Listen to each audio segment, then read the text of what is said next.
Now, down on the other end down here, you're going to have uterine tube. So look at vas deferens and look at uterine tube, and you see what a difference there is. They're both tubular structures, but the uterine tube has more undulations in its lining. You know, the male lining is not as undulating, and that's because females are more complex than males, right? No, but that's debatable, isn't it? All right, now, here is epididymis. Now, I told you that epididymis was just a tightly coiled tube, right? Yes. All right. And so when you cut across it, you're going to be cutting across many tubular structures, right? Now, if you just sashay up to this, look in there and say, oh, thyroid. I'll take it. Because if you're not careful, you might think those are thyroid follicles. But they ain't. Now the clue is, if you just look closely and look in the lumen, guess what you're going to see in there? Sperm. Spermies. So I don't think you would do it. But don't confuse that with thyroid gland. All right, penis. This is a cross section of the spongy portion of the urethra, of the penis through the urethra and through those erectile bodies. So what you got here, you don't have the whole thing. I showed you a picture of the whole thing. Well, I couldn't get the whole thing on the slide.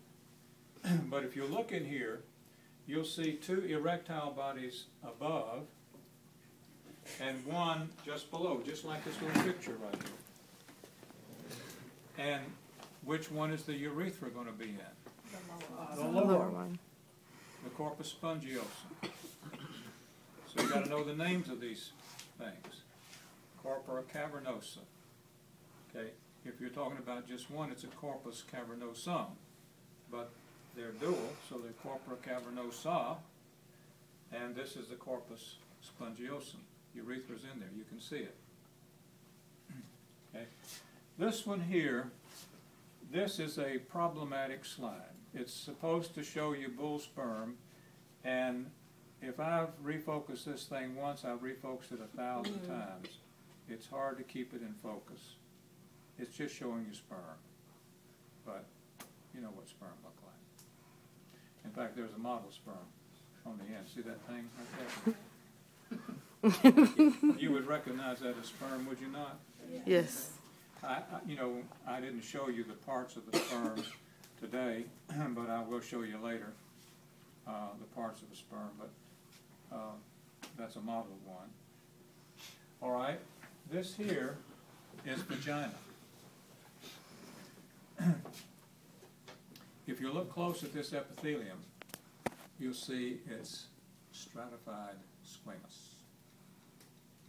If you see stratified squamous on any of these slides for this lab exam,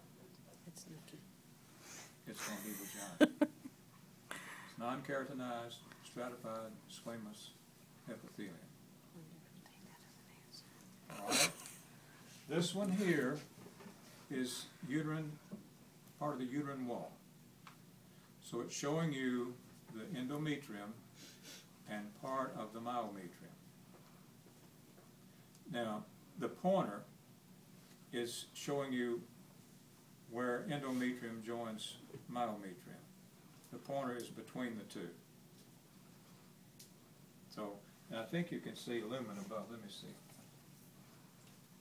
No, not showing lumen.